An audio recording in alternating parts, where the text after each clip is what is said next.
Brought to you by CoinSwitch Kubik.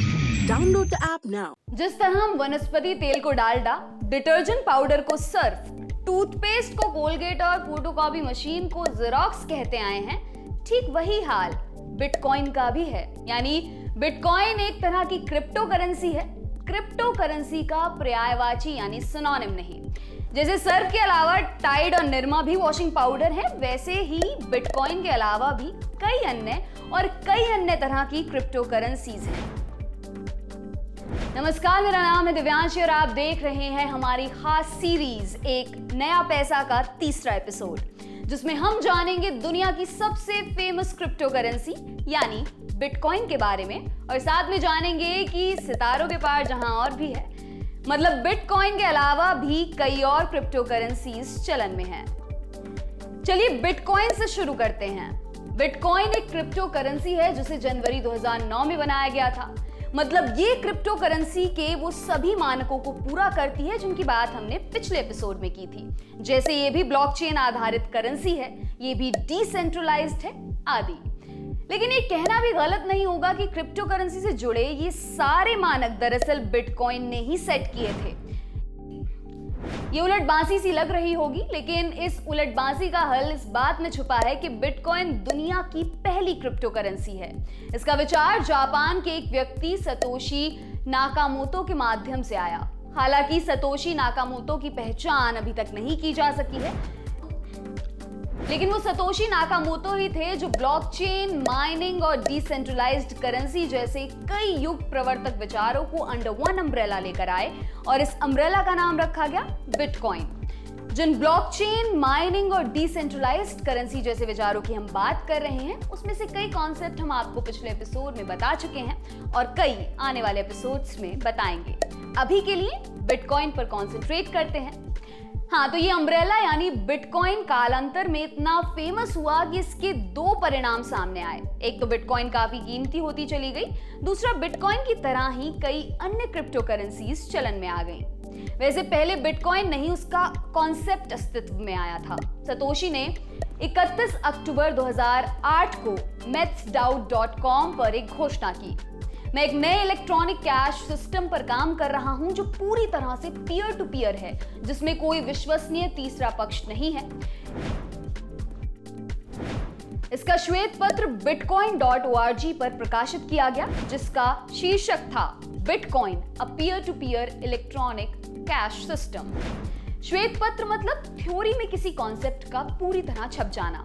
श्वेत पत्र और वास्तविक वस्तु में क्या अंतर है, इसे ऐसे समझिए कि हाइपरलूप का श्वेत पत्र वर्षों पहले प्रकाशित कर दिया गया था और प्रकाशित किया था एलन मस्क ने, लेकिन अभी भी हाइपरलूप सिर्फ थ्योरी में है।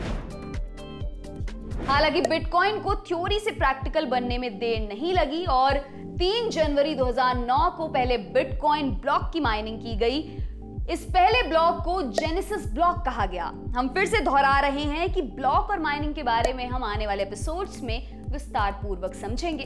बस अभी के लिए ये समझ लीजिए कि 3 जनवरी 2009 उस तारीख के रूप में मार्क किया जा सकता है जिस तारीख को पहली क्रिप्टो करेंसी यानी कि बिटकॉइन अस्तित्व में आई।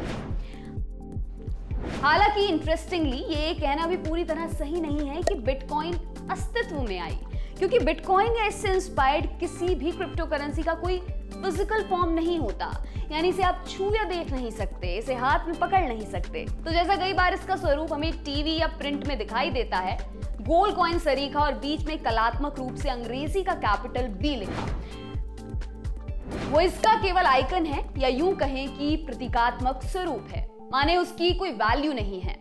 क्रिप्टो करेंसी की जो मूल परिभाषा है उसी के हिसाब से बाकी सभी क्रिप्टो करेंसी की तरह बिटकॉइन भी किसी देश, केंद्रीय बैंक या सरकार द्वारा जारी नहीं किए जाते।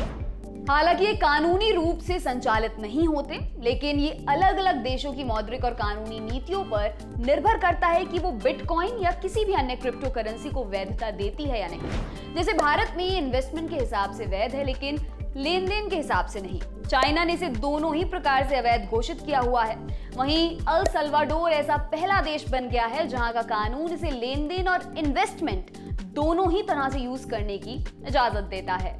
हालांकि इन सब पचड़ों के बावजूद भी बिटकॉइन बहुत लोकप्रिय है और इसने सैकड़ों अन्य क्रिप्टो करेंसी को लॉन्च किया है, जिन्हें सामूहिक रूप से ऑल्ट कॉइन कहा जाता है।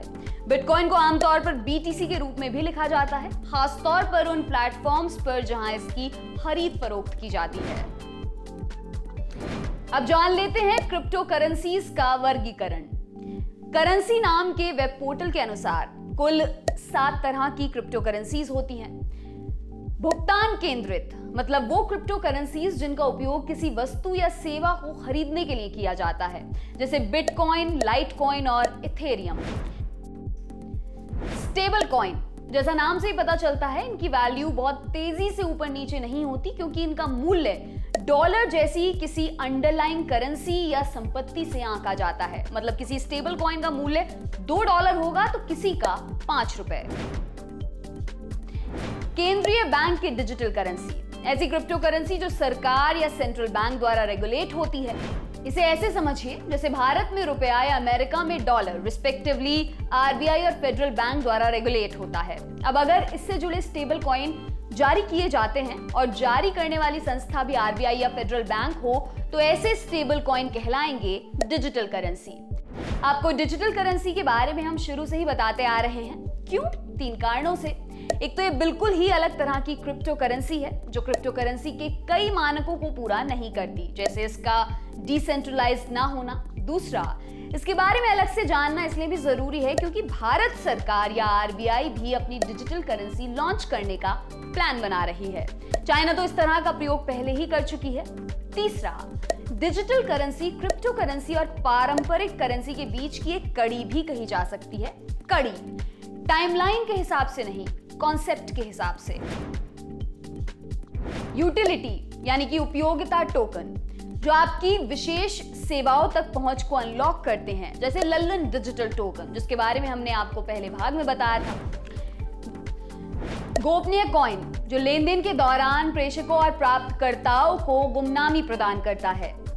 शासकीय टोकन, ये टोकन धारकों को ब्लॉकचेन के भविष्य के विकास को प्रभावित करने वाले निर्णयों में मतदान का अधिकार देता है।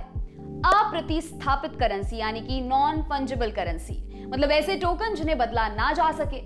इस प्रकार के हर टोकन में कुछ ऐसी अद्वितीय विशेषताएं होती हैं जो उन्हें इसी कैटेगरी के अन्य टोकनों से अलग करती हैं। अब वर्गीकरण को डिटर्जेंट के हिसाब से समझे तो यही हुआ कि 3 प्रकार के डिटर्जेंट होते हैं। हाथ से कपड़े धोने के लिए यूज किए जाने वाले, फ्रंट लोड वॉशिंग मशीन के लिए और टॉप लोड वॉशिंग मशीन के लिए। लेकिन सवाल तो ये भी है कि इनके क्या क्या और कितने ब्रांड्स मार्केट में हैं। मतलब सर्फ, टाइड, निरमा सरीखे। ऐसे ही क्रिप्टो करेंसी का वर्गीकरण तो हमने जान लिया, आइए अब इनके ब्रांड भी जान लेते हैं। कुल कितनी क्रिप्टो करेंसीज चलन में हैं? ये तो हमें पता ही है कि क्रिप्टो करेंसीज की शुरुआत 2009 में बिटकॉइन से हुई थी। लेकिन क्या आपको पता है कि एक दशक बीतते बीतते आज विश्व भर में कुल 7,800 से ज्यादा क्रिप्टो करेंसीज चलन में हैं। इनमें से टॉप 5 क्रिप्टो करेंसीज का मार्केट सभी क्रिप्टो करेंसीज का 80% है। दूसरी तरफ करीब 2000 ऐसी मृत क्रिप्टो करेंसीज हैं जिनका अस्तित्व अब समाप्त हो चुका है। भारतीय रुपए में बात करें तो क्रिप्टो करेंसीज का कुल मार्केट कैप यानी कि कुल मूल्य 70 लाख करोड़ रुपए के करीब है। जापान के सतोशी नाकामोटो द्वारा बनाए गए बिटकॉइन का अकेले ही मार्केट कैप यानी कि कुल मूल्य 42 लाख करोड़ रुपए के आसपास है। बिटकॉइन के अलावा दुनिया की अन्य प्रसिद्ध क्रिप्टो करेंसीज के नाम हैं इथेरियम, बिटकॉइन के बाद दूसरी सबसे प्रसिद्ध और मूल्यवान क्रिप्टो करेंसी। इसका मार्केट कैप 10 लाख करोड़ रुपए के करीब है। टीथर, ये भी एक भुगतान केंद्रित यानी पेमेंट फोकस्ड क्रिप्टो करेंसी है। टॉप 3 क्रिप्टो करेंसीज में ये आती है। रेड कॉइन, टिप वगैरह देने में इसका काफी प्रयोग होता है। मोनेरो, इसका प्रयोग डार्क वेब में सबसे ज्यादा किया जाता है। स्मगलर्स, कालाबाजारी करने वालों, अवैध काम करने वालों के बीच सबसे ज्यादा यही क्रिप्टो करेंसी लोकप्रिय है। डॉज कॉइन, डॉज कॉइन हाल ही में काफी प्रसिद्ध हुई है। ये एक मीम बेस्ड करेंसी है। इसे 2013 में सॉफ्टवेयर इंजीनियर बिली और जैक्सन ने मजाक के तौर पर शुरू किया था। चूंकि ये बाकी क्रिप्टो करेंसीज की तरह बहुत मेहनत से नहीं एक मजाक के तौर पर बनाई गई, इसलिए ये बिटकॉइन के बराबर सिक्योर नहीं है। हालांकि पिछले कुछ महीनों में एलन मस्क के ट्वीट्स के चलते काफी चर्चा में रही और लोगों को दिनों या हफ्तों में करोड़पति से कंगाल या कंगाल से करोड़पति बनाने लगी। क्रिप्टो करेंसी के पूरे वर्गीकरण के बारे में जानने के बाद अगले एपिसोड में हम उन सभी टेक्निकल टर्म्स के बारे में जानेंगे जिनका इस एपिसोड या अब तक के एपिसोड्स में जिक्र हुआ है, जिसमें शामिल हैं mining, miners, proof of work, blockchain और कार्बन फुटप्रिंट्स। आपके लिए तमाम जानकारी लाए हैं हमारे साथी माधव और दर्पण। देखते रहिए एक नया पैसा। क्रिप्टो करेंसी का समझिए सारा मायाजाल। फिर भी अगर बचे कोई सवाल, ट्विटर, यूट्यूब, फेसबुक, हमारी वेबसाइट हो या ऐप, जहां कहीं भी से देख रहे हैं आप, कमेंट सेक्शन का कीजिए फुल ऑन इस्तेमाल। 10वें एपिसोड में लिए जाएंगे आपके सारे सवाल। तब तक देखते रहिए एक नया पैसा हमारे साथ।